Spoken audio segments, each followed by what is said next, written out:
मी बोललो. नंतर सर एक वाक्य बोलले की माझी बायकोनं मला कविता म्हणायची परवानगी दिली.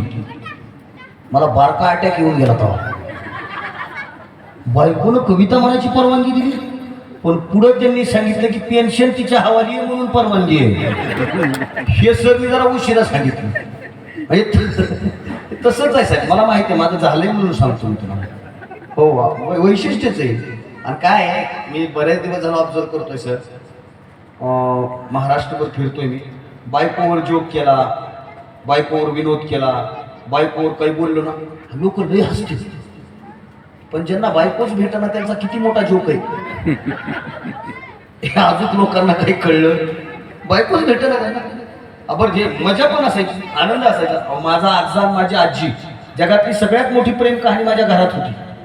काय प्रेम होतं एकमेकाचं. आणि भांडणं, अरे बाप 24 घंट्यात 48 भांडणं, इतके भांडणं. आणि आमच्या म्हातारीचा ठरलेला डायलॉग असायचा, मी होते म्हणून नांदे. आणि आमच्या म्हातारीचाच नाही तुम्हीच म्हणा. बरं जगातल्या सगळ्या बायका म्हणतात की मी होते म्हणून नांदे. मला प्रश्न पडतो, सगळ्या असं म्हणतात पण नांदत्यात नाही. आणि आजा काय कच्चा नव्हता, आजाचा पलीकडून डायलॉग असायचा, तू यासारख्या 56 केल्या. पण आता हा डायलॉग आताच्या पिढीने मारू नये, कारण काही काही 56चे झाले तरी त्यांच्या कानावर मंगलाष्टक पडले नाही.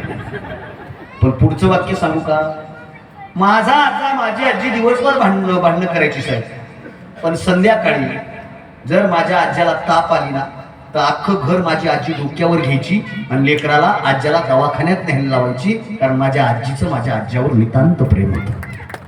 माझा आजा म्हणायचा तुझ्यासारख्या 56 केल्या असत्या, पण रेडिओवर गाणं लागायचं, मेरी तुझे मालूम नहीं अभी तक तू है हसी और मैं जवान. किती गर्दी असू द्या आमचं म्हातारा आजीकडेच बघायचं. हे प्रेम होतं. वर्तमानात ते राहिले का? राहिले वर्तमानात ते? काल व्हॅलेंटाईन डे झाला, राहिले का सांगा ना मला. हा, मी संभाजीनगरला शिकायला होतो, विवेकानंद महाविद्यालयामध्ये मी BA ला शिकायला होतो. मी ड्रामा डिपार्टमेंटला होतो आणि मला एक नाटकाची संहिता लिहायची होती. मला विषय सुचत नव्हता. सरांनी सांगितलं अविनाश तू तिथल्या कोर्टापाशी जाऊन उभा राहा. क्रांती चौकाच्या पुढे गेलो की बाबा पेट्रोल पंप आणि क्रांती चौक याच्यामध्ये एक फॅमिली कोर्ट आहे. आणि त्या फॅमिली कोर्टामध्ये मी दिवसभर उभा होतो. संध्याकाळी मी जेव्हा डिपार्टमेंटला गेलो, सरांनी मला विचारलं काय पाहिलंस. मी म्हणलं काही नाही सर, लोक फायली घेऊन इकडे तिकडे धावत होती आणि लोक एकमेकांसोबत विभक्त होण्यासाठी प्रयत्न करत होती. माझ्या सरांनी एक वाक्य वापरलं, ते वाक्य मला जगण्यामध्ये उतरवायचं होतं म्हणून मी एक नाटक त्याच्यावर नंतर लिहिलं. माझे सर असं मला म्हणाले की जेवढे एकमेकांपासून विभक्त होणारी भांडणारी इथे लोक आहेत ना, त्यामध्ये साध्या धोत्रातला साध्या मळक्या कपड्यातला माणूस नाही, स्वतःला वेल एज्युकेटेड समजणारा सुटाबुटातलाच माणूस त्या फॅमिली कोर्टमध्ये एकमेकांपाशी विभक्त होण्यासाठी आला. मला प्रश्न पडला, अरे नेमका आमच्या शिक्षणाचा अर्थ कुठं चाललाय, नेमका आम्ही कुठल्या भूमिकेतून चालतोय. साध्या माणसांना, खेड्यातल्या माणसांना, सर्वसामान्य माणसांना भांडणं किती होऊ द्यावं, पण प्रेम आतोनात जपलंच आहे. आणि जपल्याच्या नंतर या सगळ्या भूमिका आल्या. आदरणीय सरांनी पुढाऱ्यावरची कविता म्हणाली, किती किती गोड कविता म्हणाली म्हणली. त्याच्याबरोबर त्यांनी एक वाक्य वापरलं, मुमे राम बगल में सुरी. आणि सध्याच्या पुढाऱ्याची हीच अवस्था आहे. सध्या जगात सगळ्यात अविश्वास पात्र माणूस कोण असेल तर तो पुढारी.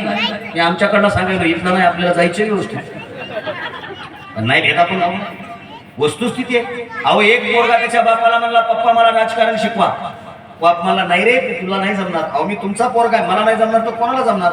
बाप म्हणला मी सांगेल ते करायचं. तो म्हणला हो बाप्पा तुम्हीच माझे गुरु आहात. बाप पोराला घेऊन गेला. बाप आणि पोरगा असं फिरत फिरत फिरत फिरत फिरत फिरत एका बिल्डिंगवर गेले. बिल्डिंगवरच्या 3ऱ्या मजल्यावर गेले आणि बाप पोराला म्हणला इथून खाली उडी मार. पोरगा म्हणला खरं का, मी सांगतोय उडी मार. पोरानं 3ऱ्या मजल्यावर खाली उडी मारली आणि बाप खाली येऊन म्हणला राजकारणातला पहिला नियम लक्षात ठेव की स्वतःच्या बापावर सुद्धा विश्वास ठेवायचा नाही.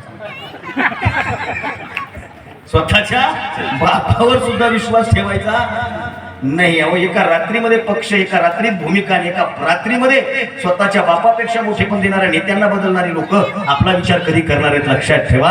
म्हणून ही जी बोट नावाची प्राणी, ही बोट नावाची वस्तू आहे ना, त्याला शाई लावली जाते, शाई. आणि ती शाई लावून लोकशाही निर्माण केली जाते. एक वाक्य बोलू का, या बोटाला शाई लावायची का कलंक लावायचा आपल्या आपल्या हातात आहे. याचा सुद्धा विचार या कार्यक्रमाच्या निमित्तातून निर्माण व्हावा या आशावादासह या कवी संमेलनाचे सूत्रसंचलनाची जिम्मेदारी माझ्यावर दिली. मी मधल्या काळामध्ये बराच वेळ झालं बोलतोय, परंतु या कवी संमेलनाचं अध्यक्ष, समारोपीय मनोगत आणि कविता सादर करण्यासाठी, खरं तर या कवी संमेलनाची सुरुवात आणि कवी संमेलनाचा समारोप एका महिलेच्या कविता वाचनानं होतोय.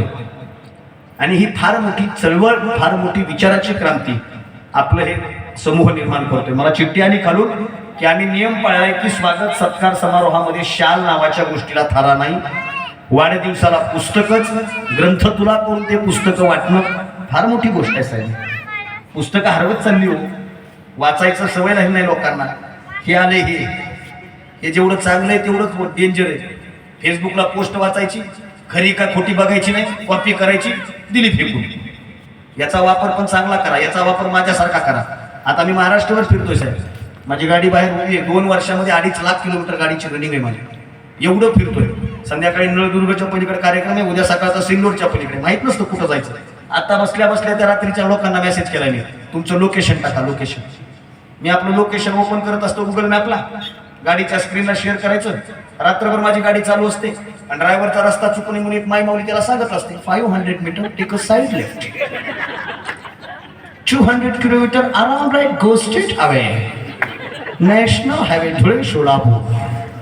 सांगत असते. एके दिवशी माझा ड्रायव्हर मला म्हणला, दादा गुगलला बाईचा आवाज कस काय? म्हणलं तू झोपला नाही पाहिजे म्हणून. तू झोपला की मग मी झोपलो काय? आवाजाचं तत्व असतं ना सर. आता तुम्हाला रेल्वे स्टेशन कुठलंही जवळचं? धाराशिव. तुम्ही धाराशिवच्या रेल्वे स्टेशनला जा किंवा एअरपोर्टला जा. तिथं जर एखादी फ्लाईट डिले झाली किंवा एखादी ट्रेन जर लेट झाली ना, तर तिथं बोर होत नाही, तिथं करमत नाही. कारण अनाउन्समेंट सुंदर असते. टिंग टॉंग, गाडी क्रमांक 63251, हैदराबाद औरंगाबाद पॅसेंजर, प्लॅटफॉर्म क्रमांक 2 वर थोड्याच वेळात येईल. बरोबर आहे का? आणि तुम्ही बस स्टँडला ना बरोबर. गाडी नंबर NH20, ड्रायव्हर जरा गाडी पश्चिमेला दाबून लावा. असं वाटतं ह्याचं नरड दाबा. काय अनाउन्समेंट असते, काय नाही. हा सगळा आनंदाचा उत्सव आहे. मॅडमची थोडीशी दिलगिरी व्यक्त करून 1-2 कविता म्हणाव्याशी चिठ्ठी आली आहे मला खाली. मला काय, मी बांधील माणूस आहे साहेब, मला जे आले ते सांगावं नाही तर जाताना ते आपले ह्या रस्त्याचा वेळ लागला मला. मी तिकून गाडी टाकली, मला इकून रस्ता दिसला.